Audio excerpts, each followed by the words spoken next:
engine running. Liftoff. We have a liftoff. It is 9 after the hour. I am Erick Erickson. This is Atlanta's Evening News. The phone number 404-872-0750 1-800-WSB Talk. Glad to have you with me. So, Al Franken. Yes, Al Franken. There's a picture circulating. It is of a woman who's now a morning talk show host down in L.A., asleep. They're on a USO tour, and he's reaching forward as if he's grabbing her chest as she sleeps. And he has come out and said it's something he shouldn't have done. He doesn't recall the details. He's very sorry. He made the woman feel uncomfortable. And he deeply apologizes. It is being it's being referred to the Senate Ethics Committee. Democrats, of course, are not seeing reporters rush into their offices demanding to know where they stand. But here's the interesting thing. So he's being defended by some liberals because the woman that he did this to appeared in Playboy. She appeared in Playboy. Allegedly, the Lena Tweeden is her name, Leanne Tweeden. Allegedly, this was for some sort of skit or something, and she was posing for the picture. And this is all a setup, and it's all out to get Al Gore. It's all made up. She was in on it, and we can't believe her anyway. She posed for Playboy. Sounds very much like what some people are using to defend Roy Moore. I mean, it is. We can't believe this. The signature is a forgery. This happened so long ago. Even if it did happen, it was in the 70s. Things were different. Al Franken wasn't in the Senate. It was on a USO tour. She asked for it. She participated willingly. It was consensual. I mean, all of these things, all woven together. You lose the moral high ground on one, you're going to lose the moral high ground on the other. There's no consistency except inconsistency in this. And that is part of the problem. My dear friend Amanda Carpenter, and I do say my dear friend, she is just the best. And I'm so happy for her on CNN. She's a conservative on CNN. Yes, I know. She was Ted Cruz. She worked for Ted Cruz. She was Ted Cruz's communications director. She worked for the Heritage Foundation. She worked for Jim DeMint. She is the most solid conservative on CNN. She's brilliant. And this is Amanda on Jake Tapper's show this afternoon. Yep, wait, I got to fix the audio here, don't I? Oh, my goodness gracious. Here we go. That's my fault. The heartbreaking answer is for as long as he wants, because people aren't going to hold him accountable. There is a lesson here. There should be no politics when it comes to sex abuse, because for every Clinton, there will be a Trump. For every Roy Moore, there will be an Al Franken. And once you've covered up for one, you've lost the moral credibility to hold the other to account. And so nobody has the moral credibility to hold anybody accountable anymore. This is the mess that we're in. And I'm so disappointed in the Alabama Republican Party, because this isn't a problem that the Washington Post can solve. This isn't a problem that Donald Trump can solve. The Alabama Republican Party has to decide if they want to have standards for the people that run in their elections. The governor is a woman. She has the ability. She has a toolkit she could use to delay the election. She will not use them. Yep. There's always going to be a Trump for every Clinton, a Roy Moore for every Franken. You give it on one for the tribe, well, then you lose out on being able to pick the fight on the other one. I said on Twitter earlier today that Roy Moore could have learned a lot from the way Al Franken apologized this afternoon, and Al Franken could still resign. Y'all, we've also got the Sylvester Stallone allegations today, which are deeply, deeply troubling. Accused of forcing a girl, I think 16, to perform acts on him, and his bodyguard threatening to smash in her skull if she didn't do it. It's just all of these things are deeply disturbing that are coming out about so many people. It's just a reminder of the cultural rot we have out there. And, I want to say something about that cultural rot. And I don't think it can be said enough, but it is the world that we're in right now. It reminds me of Pontius Pilate. He's sitting there and he asks Jesus, "Quid est veritas?" What is truth? And it seems like, a lot of you, I hear this all the time when I do live remotes and whatnot. When I actually was talking to somebody last night about this when we went up to Roswell for Mark Aram's event and got to talking politics and culture with one of the people there, and was saying it just looks like, the whole Western civilization, it's not just us, it's going kaplooey. And, I just think it's not that Western civilization is in decline, it's just that we're reverting to the norm.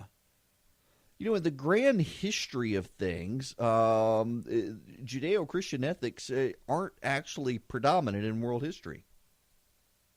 And it is striking to read the similarities between the Roman Empire and today in the West. For example, 1% of the Roman Empire controlled the majority of all the wealth in the Roman Empire, just like happens today.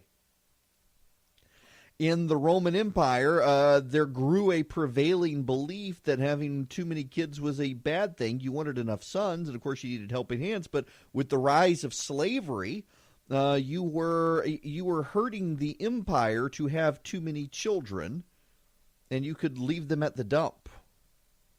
That's one of the reasons Christians, I don't know if people know this, it doesn't get a lot of attention. One of the reasons Christians were persecuted and burned alive and thrown to the lions is because they would rescue Roman children from the dumps. That was considered an abortion, to drop your kid off at the dump to die. It seems like we've gone full circle on all this stuff. Even then, with the rise of Christianity in the 1st century A.D., there was a craze for science. The Egyptians had largely determined how far we were from the earth. It's somewhat of a myth to say that everyone thought that everything revolved around the earth, because there was actually pretty good scientific evidence that was then forgotten with the fall of the empire that the earth revolved around the sun. But everybody was into the latest scientific crazes. The myths were actually starting to fall out of favor. The Greek gods had fallen out of favor well before Jesus. It was kind of imposed on them by Romans to do things. But otherwise, people were in this new craze of science. And what does science say? The rise of the Gnostics actually forced the earliest form of transgenderism. Men needed to conform to women's characteristics. Women needed to conform to men to be essentially unisexual. And there's not a whole lot different than that today. And the thing that we're dealing with now is politics is downstream from culture. Culture is actually upstream from politics, and things in culture flow down to politics. So you can't change Washington to change America. You have to change America to change Washington. And a lot of particularly evangelical Christians involved in politics, they're so focused on sending another sinner to Washington, and they're totally oblivious to actually changing the greater culture. And the culture continues to change them and change their kids and bring everybody into tribalism. And you got apologists on both sides. The Democrats defend Clinton. Republicans defend Trump. Democrats defend Al Franken. Republicans defend Roy Moore. The truth is irrelevant. What is truth, after all? We get to pick and choose our gender. We get to pick and choose our truth. Truth has given way to the tribe. But, the crazy thing is truth has a way of reasserting itself. It really does. Truth will one day rear its head. You see, Pontius Pilate asked what truth was and wound up nailing truth to a cross and killing it, burying it in a tomb, and then it conquered death and reasserted itself over everything. And that truth is going to come back one day and isn't going to be asking what is truth anymore. It's going to be asking, what have you people done? There's going to be a lot to account for on all sides.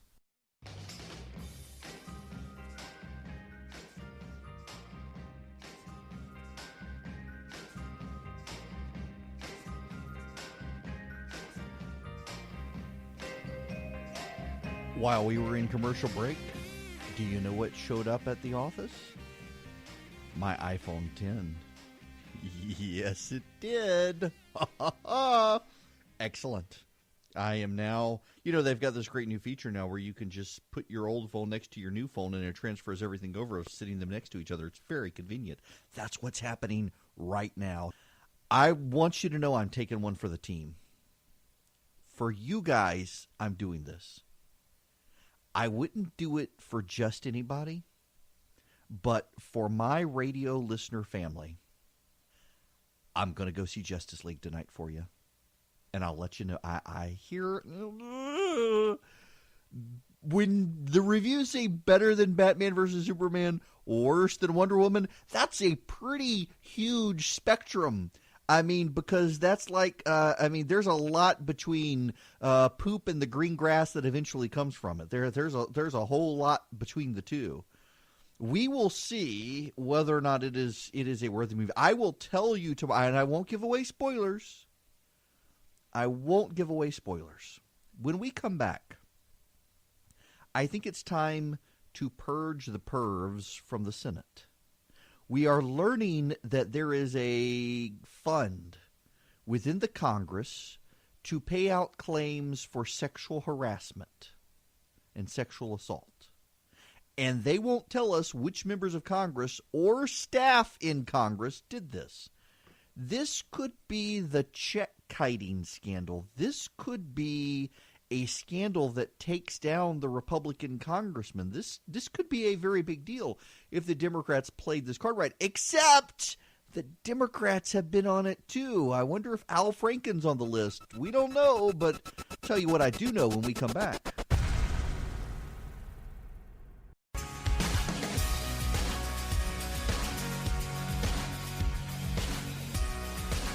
The funniest thing about this Al Gore situation, and there is a level of humor and irony here, is Al Franken yesterday lectured Justice Don Willett from the Texas Supreme Court over an A-Rod joke. And Franken used his former position as an SNL comic and comedian to tell Don Willett that his humor wasn't funny. And shame on him. And he didn't believe him. When Willett explained his humor and what he was talking about, Al Franken didn't believe him. And it was interesting. Pay attention here. The two attacks leveled on Don Willett were on transgenderism and gay marriage by the Democrats using tweets of his. And now suddenly you've got Al Franken claiming, oh, well, I meant to be funny, but I guess it wasn't. Sorry she was offended. It's wonderful timing for that. The Bob Menendez jury has said it is deadlocked. And he has come out and said that he's going to remember the people who tried to destroy his career. And there's going to be payback. Way to be classy, Bob. But I don't want to talk about any of that. Because it appears that our Congress, Republicans and Democrats alike, have been paying people who were sexually assaulted, have been paying people who were sexually harassed who work for and around Congress. There is a secret fund that the Congress sets aside to do this. They quietly investigate. Everything is very hush-hush. No one talks about it. And they've been doing it for a long time. Y'all, this is in the 1990s. It turned out that there was a check-kiting scandal. Congressmen were writing checks to the congressional bank. They knew they didn't have the money for the checks. And they were getting the money. They were writing basically money to cash. And the congressional bank was giving them money, and they didn't have the money in their bank accounts for that cash, so they were just getting cash grabs from Congress of your tax dollars. It was the check-kiting scandal. Dan Rostenkowski was a ranking member of Congress who went to jail. And it is what led the Democrats to lose the Congress after 40 years of control. And it makes you wonder how the Democrats play this up, and they might be able to play this up, except they can't because they've been complicit in it. On this topic, let's go to Robert in Covington. Robert, welcome to the program this evening. Thank you for taking my call, Eric. I just wanted to basically dovetail into the conversation you're having right now about this congressional fund. Basically, I was listening to Laura Ingraham's program last night, and she let go pretty much a bombshell about this $15 million taxpayer-funded hush money type of fund that is out there. She didn't get too much into, where the money was or where in the budget it fell, but it was taxpayer-funded. I just wanted to get your take and ask you a question about where you think this is going in terms of how and who owns the black book that all these names are written down in, how much money was paid out, what type of offenses do you think were going on, and then what do you think, what type of effect do you think this will have on the 2018 midterms, if any at all? And I'll listen and see what you got. Well, listen, first of all, thanks for the question. And here's the thing. I don't think this particular situation will have a huge impact on 2018, although I do think the Republicans are looking at a massive Democratic wave in 2018. The data backs up that there's a Democratic wave coming. In these off-year elections, that's a big red flag. Virginia tends to be a good indicator of how the next year is going to go because Virginia is still relatively split. It's not as blue a state as Republicans tend to assume these days, even if the northern counties are. And it's going to be a bad thing for Republicans in the House, maybe not the Senate. Now, what happens with these funds? Well, remember Article 1 of the Constitution, I believe it's Section 5, allows the House and the Senate to discipline their own members and write their own rules of conduct and proceeding. So Congress falls outside of sexual harassment laws. They take care of it themselves. If you will recall in 94, those of you who were around, I was 18 in college at the time. This was one of the damning indictments of the Republicans against the Democrats, is the Democrats had exempted Congress from all these laws. Well, the Republicans really didn't unexempt them when they got power. So Congress patrols these things themselves. And what I'm being told and what reporter friends of mine are being told is that there are members of Congress who have sexually harassed other members of Congress. There are members of Congress who have sexually harassed and assaulted staffers. There are staffers who have sexually harassed and sexually assaulted other staffers. I am told that at least in one case, a staffer sexually harassed an elected member of the Congress. Now, why don't they get outed? Well, it is a different environment from here. And there are ranking staffers who have a lot of power. That if you are a low-ranking, newly elected member of Congress, you don't want to cross a staffer. See, I'm not a big fan of term limits for elected officials because I think that's what voters are for. I'm a huge fan of term limiting staffers. No staffer should ever get that much power that he can do that to an elected member of Congress, but it's happened, apparently, allegedly. But the big thing is these members of Congress. It is often intra-party, and that's the problem. If a Republican harassed a Democrat on Capitol Hill, you would probably find out about that. If a Democrat harassed a Republican, it would be a big political issue. But if they're harassing within their own party, their leadership has a vested interest in making sure no one rocks the boat. And so these things get covered up. And it is your taxpayers paying for these things. I think it's time for Congress to have an accounting of what they're actually doing and why these stories are circulating. Some of them, I'm told, are quite horrific.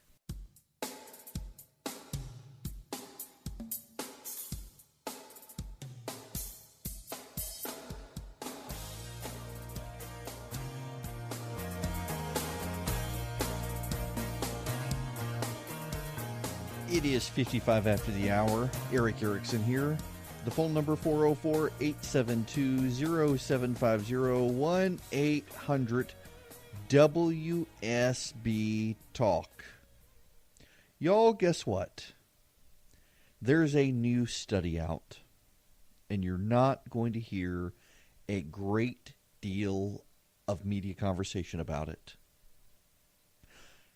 It is a report published by the state of Texas from last year. Over 1 million people in Texas are licensed to carry a firearm, and the state publishes a report on the crimes they commit. In 2016, 2 were convicted of murder, and another 2 were convicted of manslaughter. If they formed their own country, its per capita homicide rate would be about 0.4 per 100,000 residents. Britain has a 0.99 homicide rate for every 100,000 residents.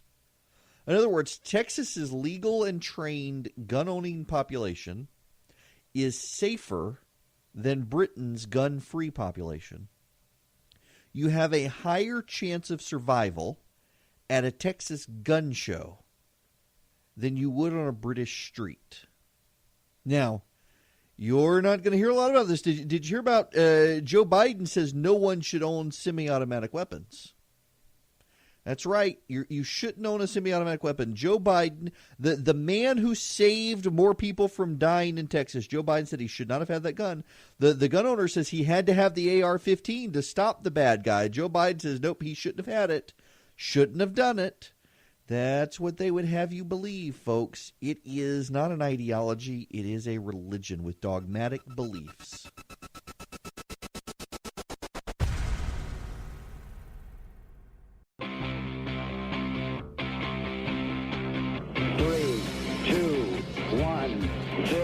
All engine running. Liftoff. We have a liftoff. It is 9 after the hour. I am Erick Erickson. This is Atlanta's Evening News. A law firm has pushed aside their managing partner female and replaced her with a man. Mercedes Colwin is the law partner. She was the she's the managing partner for a big law firm. The law firm, what is the name of the law firm? My goodness, Gordon and Reese, that's it. Gordon and Reese. Big law firm. She was essentially the ranking partner. The law firms, partnerships, they have a managing partner. The managing partner is paid a little extra to manage the business of the law firm, because law firms are businesses. And if all the lawyers are handling cases, well, then there's no one to handle the business other than the business manager. But for liability purposes, there's got to be a partner who manages the hiring and the firing of the associates. Usually there's a hiring partner, and everything works through a managing partner who sets up a budget and oversees all the work and the budgeting for the year in the office and staffs and insurance and all that. And Mercedes Colwin was the managing partner for Gordon and Reese. She has been replaced with a man. Do you know why she was replaced with a man? Because she went on Sean Hannity's program and had the audacity to tell an inconvenient truth. Yes, Hannity asked her a question. Do people do it for money, accuse others of sexual assault or harassment? Do people do it for money? Do they do it for political reasons? Is it more common than people think? Oh, definitely, she said. They will lie to make money, Hannity asked. Yes, undoubtedly. I mean, there are individuals who will come forward with these outrageous allegations, and they fall. I used to work in sex crimes in the DA's office. It was very pitiful to see that, because some jurors don't believe it because they have in their own lives. There are people who have made these accusations for money. You see this time and time and time again. And sexual harassment, that term is going everywhere. Frankly, the laws are very clear about what it takes to have some sort of violation of the law. You have to have some sort of damage. And these individuals, a lot of these women, it's all about money, and they bank on the fact that these corporations have the reputation that they want to save. And that is truth. It is truth. It is fact. I was a lawyer who handled sexual harassment defense, and several times I handled sexual harassment plaintiffs suing. I sued one of the major Fortune 500 companies in the United States of America for a woman who was badly harassed.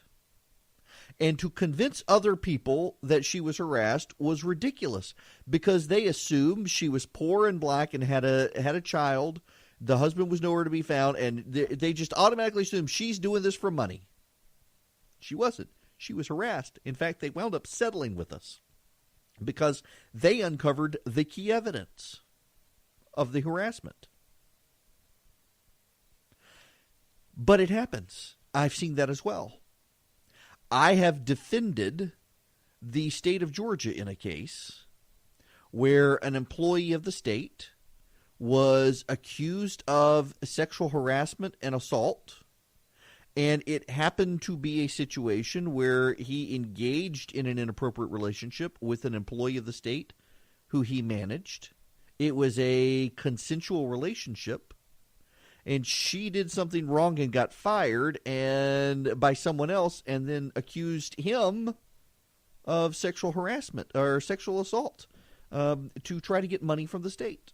I have seen that. These things do happen. We should not dance around the fact that there are people who do this, and there's something else here that we should talk about related to this and all these cases we're seeing. First of all, let me tell you about this case that I worked on. I should not give the name of the corporation, but I will tell you the fact pattern here. I had a client. Well, I shouldn't say she's my client because I was an associate, so there was a partner. But his client, I ran the case for him. I was just out of law school, a conservative, skeptical of sexual harassment and racism claims and all that. And here comes this woman to our law firm, referred by someone else, who had a illegitimate child. Husband wasn't even married, out of wedlock. And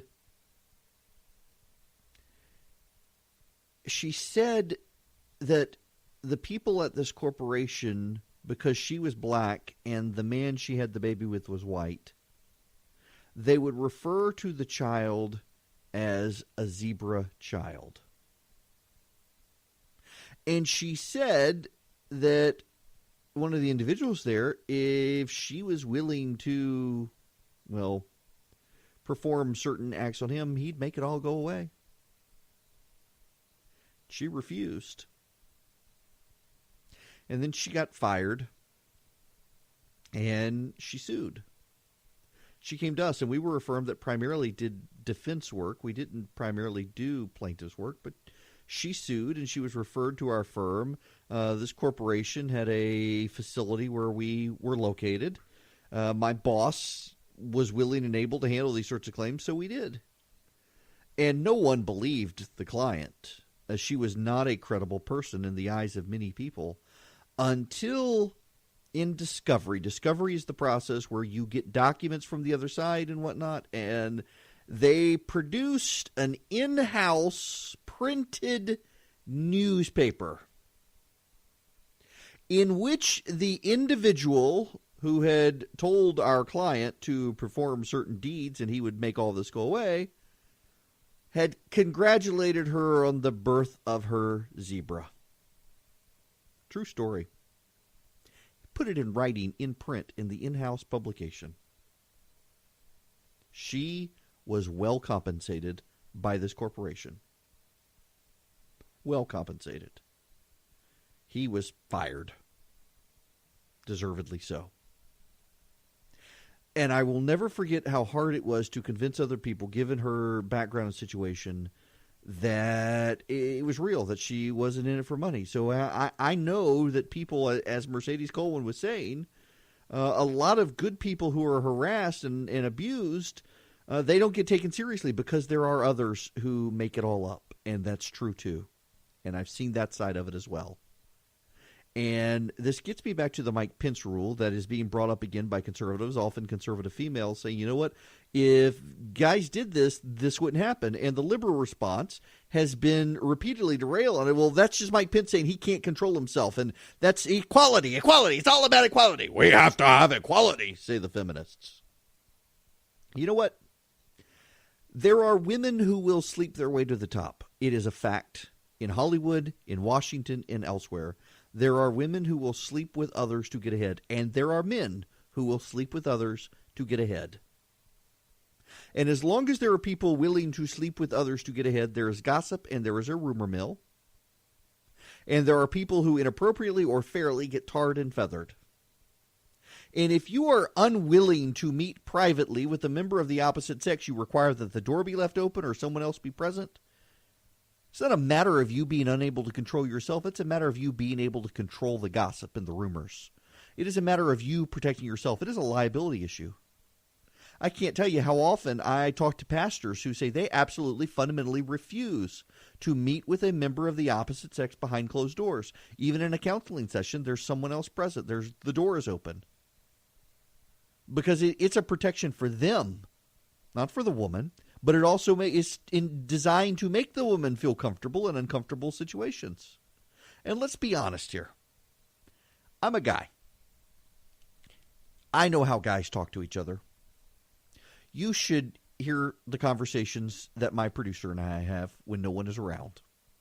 You really don't want to hear those conversations. And you want to demand equality for a woman and place a woman in a situation with guys behaving like guys where she's probably going to be uncomfortable. And what you're asking the men to do is not to behave as they would amongst themselves, but to behave as they would with the woman present. But if they do, well, then she's going to be able to say that there's a double standard because she's not treating them equal. If they treat her as an equal, well, she's going to be horrified and offended. And you're putting the man in a catch-22. You're also putting her in an uncomfortable situation. But the Pence rule is sexist and all. No.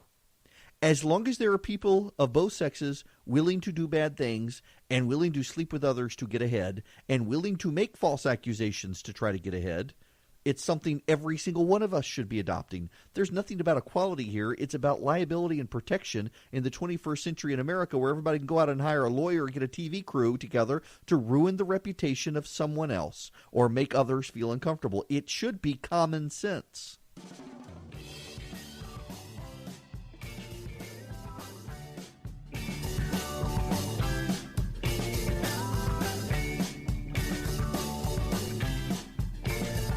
Good grief, these numbers are staggering. The Congressional Office of Compliance has released a year-by-year breakdown of harassment settlements and awards. In 2007, it was $4,053,000. In 2002, it was $3,974,077. In 2017, there have been 8 settlements worth $934,754. 2016 there were 15, but only worth $588,000. In 2015 there were 13, 11 in 14, 14 in 13, 12 in 2012, 16 in 2011, 9 in 2010, 13 in 2009, 10 in 2008, 25 in 2007 when the Democrats controlled both houses of Congress. 18 in 2006, 14 in 2005. The lowest was in 1997, only $39,429 paid out. My goodness gracious. I'm assuming the Senate's involved. $3,974,000 in 2002. After you got the Democrats in charge of the Senate. I'm just thinking that was the era of Bob Packwood, who was a Republican, but you got Ted Kennedy there. You got Chris Dodd there. You got all these people there. Goodness gracious. We should know the names of the people. We have a right, because this is our taxpayer money being spent to settle bad behavior of members of Congress. We should be allowed to know who those people are. In fact, I think we ought to demand it of our members of Congress to expose these people.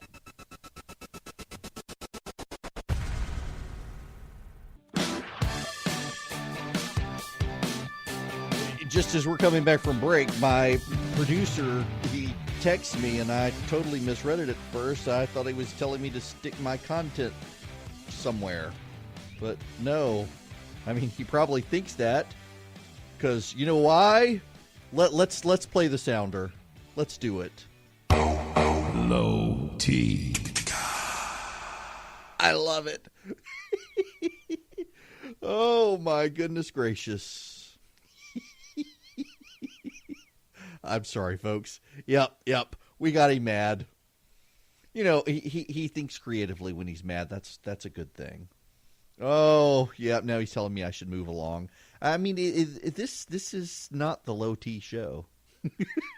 Okay, we are going to move along, though, because, well, there is an article that is out circulating that Al Franken tried to do a joke in 1995 about raping a sleeping Leslie Stahl.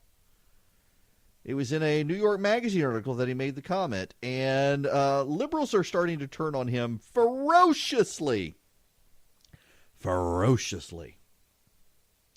And they're doing it because it seems very obvious. How can they be taken seriously on Roy Moore when they're not policing their own house?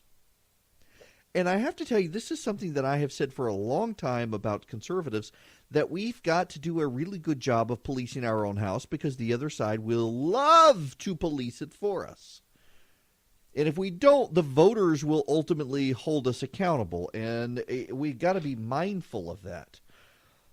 And this Al Franken thing is going to be interesting to see what happens with it and whether or not there is an ethics investigation. And one of the key things there to pay attention to is that if there is an ethics investigation, it is Mitch McConnell setting precedent that actions that happened prior to someone's entry into the Senate are actions that could get one expelled from the Senate. And it is not clear constitutionally if that would be a go for the Supreme Court, because the Senate and the House, they've got rules that allow them to control the behavior of their members, but can they retroactively control the behavior of members who weren't members when the behavior occurred? And I don't know constitutionally that would fly.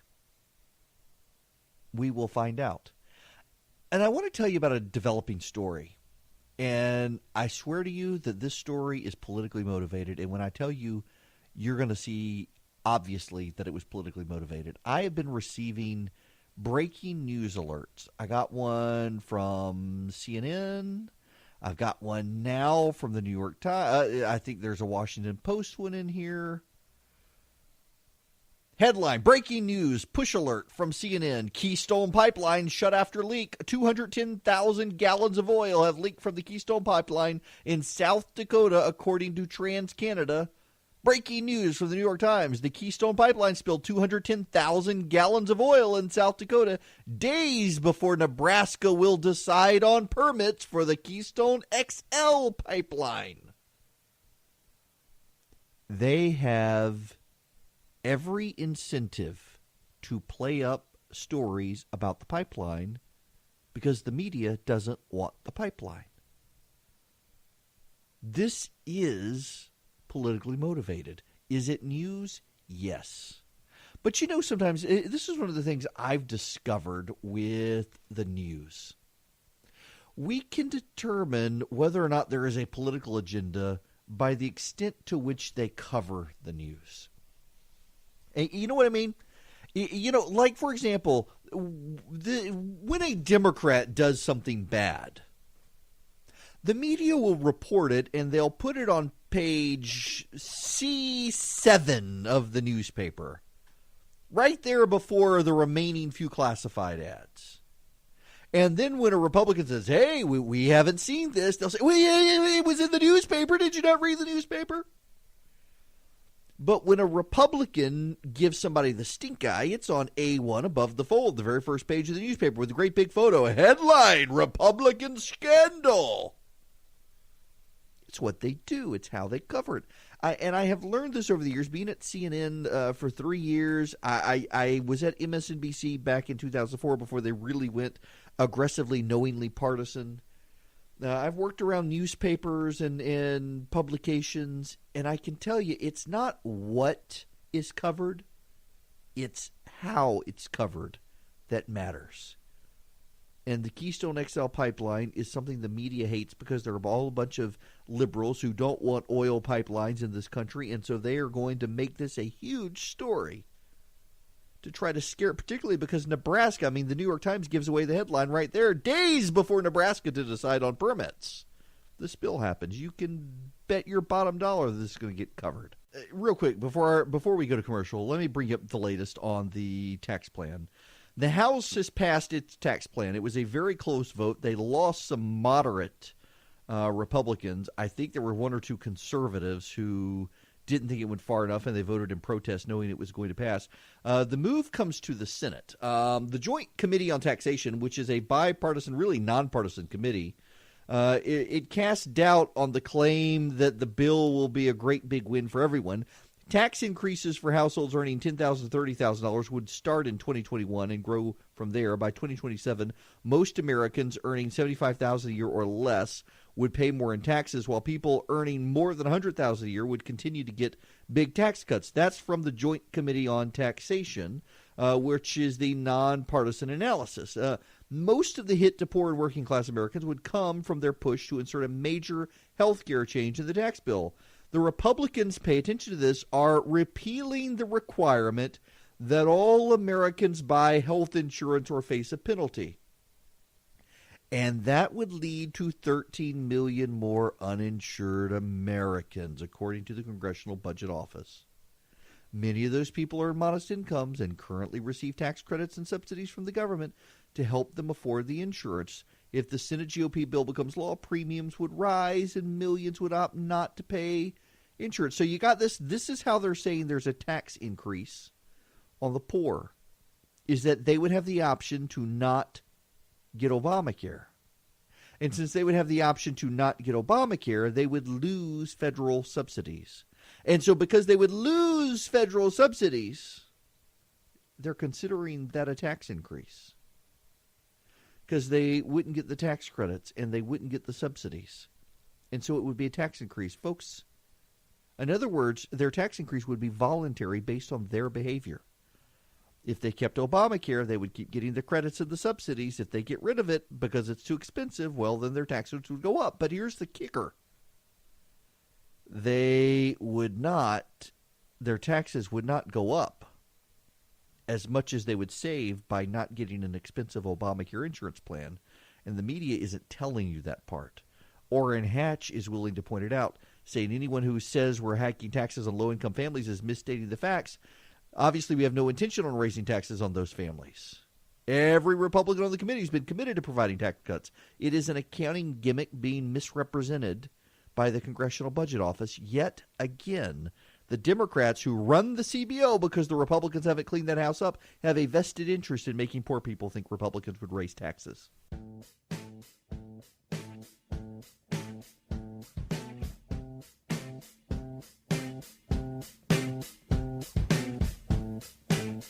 I'm setting up my iPhone 10, which from here on out I'm going to call the iPhone X because they chose to give it an X, and most people I think are going to call it the X, and it sounds way cooler to call it the X than call it the 10 because there is no 9, there's just the 8. That's my view. Now, I am going to tell you guys tomorrow whether or not you should go see Justice League. And hopefully, well, I'll get up a review at The Resurgent. You know, you can always go to theresurgent.com and you can get the show notes and podcast by texting the word show to 444-999 if you wish. I read a story today that you probably need to ponder. There are a lot of you have webcams around the house now. Cameras that are security cameras, observation cameras. There are street cameras. I mean, my God, go up the interstate or down the interstate on 75 and look at the security cameras, the observation cameras on the toll lanes, they're made in China. China, as the president says. And there's a growing concern they may have surreptitious coding in them, allowing the Chinese to observe you and observe traffic patterns and observe security installations where these cameras are installed.